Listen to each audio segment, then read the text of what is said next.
CAG report को सदन के पटल पर आज रखा जाना है। केजरीवाल पर आज सबसे बड़ा अटैक बीजेपी करने वाली है। तो आपका दावा है, यानी आम आदमी पार्टी का दावा है कि विधानसभा चुनाव से पहले उसने स्पीकर को कैग की रिपोर्ट भेज दी थी।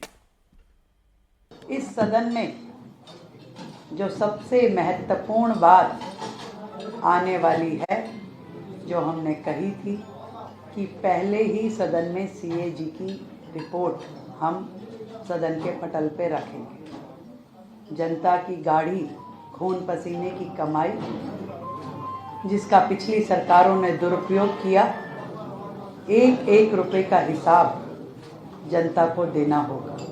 ये सीएजी रिपोर्ट्स चुनाव से पहले ही दिल्ली विधानसभा एक सील्ड एनवेलप में चली गई थी। ये सीएजी रिपोर्ट्स पहले हाउस में प्रस्तुत होनी ही थी। तो इसलिए भारतीय जनता पार्टी जो ये भ्रम फैलाने की कोशिश कर रही है कि उन्होंने फैसला लिया है, वो रिपोर्ट्स प्रस्तुत करेंगे, ये बिल्कुल भ्रामक है। सीएजी रिपोर्ट्स मैंने ही दिल्ली विधानसभा में भेजी है और बिल्कुल हम ये चाहेंगे कि जो भी मसला है, जो भी ये सीएजी रिपोर्ट्स में है, जो भ्रम फैलाया जा रहा है, वो बिल्कुल दिल्ली के लोगों के सामने आए। तो एक तरफ मौजूदा मुख्यमंत्री रेखा गुप्ता कह रही कि आज जो रिपोर्ट पेश होगी उससे बहुत सारी बातें साफ होंगी, जबकि आतिशी पूर्व मुख्यमंत्री बता रही कि ये रिपोर्ट पहले ही विधानसभा को भेजी जा चुकी है। भास्कर मिश्रा हमारे सहयोगी इस वक्त सीधे दिल्ली से जुड़ चुके हैं। भास्कर, जरा तस्वीर साफ कीजिए। आतिशी जो बात कह रही कि पहले ही ये रिपोर्ट विधानसभा को भेजी जा चुकी है, इस बात में कितनी सच्चाई है? और देखिए, रिपोर्ट विधानसभा को भेजी जा चुकी है, ये बात सच है, लेकिन कब भेजी गई थी ये बड़ा सवाल है। भारतीय जनता पार्टी के द्वारा पिछली जो विधानसभा थी, 7वीं विधानसभा, जब आम आदमी पार्टी की सरकार थी, लगातार कोशिश हुई थी कि सीएजी की रिपोर्ट को पेश किया जाए। बार बार सदन में मांग की गई थी और जब उनकी बात नहीं मानी गई तो उसके बाद कोर्ट चले गए। जब कोर्ट में आम आदमी पार्टी सरकार को यह लगा कि अब यहां से सदन में पेश करने का ऑर्डर हो सकता है, तो उन्होंने उस रिपोर्ट को एलजी के पास भेज दिया और कोर्ट में बजाबते कहा कि हमने रिपोर्ट एलजी के पास भेज दी है और वहां से विधानसभा के पास चला जाएगा।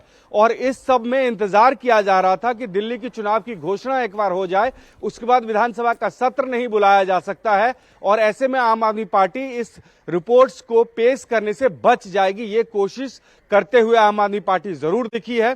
कारण चलिए, कुल मिलाकर के दांवपेच के जरिए रिपोर्ट से बचने की कोशिश की जाती रही, ये आप भास्कर बता रहे हैं। लेकिन भास्कर, आप लंबे वक्त से आम आदमी पार्टी और उसकी सरकार को कवर करते रहे। अब जरा ये बताइए कि कैग की जिन 14 रिपोर्ट्स को आज टेबल किया जाना है, वो अरविंद केजरीवाल के लिए कितनी बड़ी मुसीबत बनने वाली हैं? अगर कुछ उसकी इनपुट्स अगर आपके पास पहुंचे तो जरा डिटेल में बताइए। देखिए, सबसे बड़ा सवाल अरविंद केजरीवाल पे ये उठेगा। आपको याद होगा, आबकारी मामले में आम आदमी पार्टी के द्वारा ये बार बार कहा जा रहा था कि 1 रुपये का भ्रष्टाचार नहीं हुआ है और कोई साबित नहीं हुआ। कोर्ट से कहने के बावजूद भी आम आदमी पार्टी इसी लाइन पे टिकी रही। लेकिन उसके बावजूद भी सूत्रों से जो खबर आ रही है वो ये कि सीएजी रिपोर्ट्स में इस तरह की डिटेल्स है कि 2000 करोड़ से अधिक का नुकसान हुआ है सरकार को और ये सीधा सीधा आम आदमी पार्टी के ऊपर में और अरविंद केजरीवाल के ऊपर में चस्पा होगा। अरविंद केजरीवाल का जो इमेज डेंट हुआ है, उसमें सबसे बड़ी भूमिका जो है वो लिकर स्कैम की है, शराब घोटाले की जो बात की जा रही है उसकी है।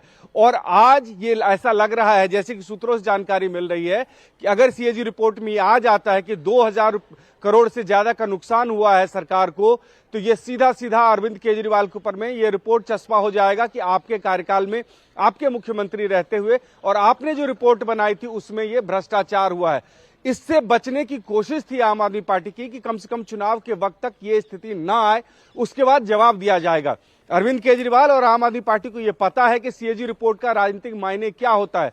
2G स्पेक्ट्रम केस एक बड़ा उदाहरण है। इमेज डेंट होगा सिर्फ, या नौबत जेल जाने तक की आ सकती है, या कुछ और इसके कॉम्प्लिकेशंस होंगे, वो तो आज जब रिपोर्ट टेबल होगी वो उसके बाद ही पता चलेगी। बहुत बहुत शुक्रिया भास्कर, हमारे साथ जुड़ने के लिए। आप नजर बना के रखिएगा विधानसभा में क्या कुछ हो रहा है, हम लौटेंगे आपके पास।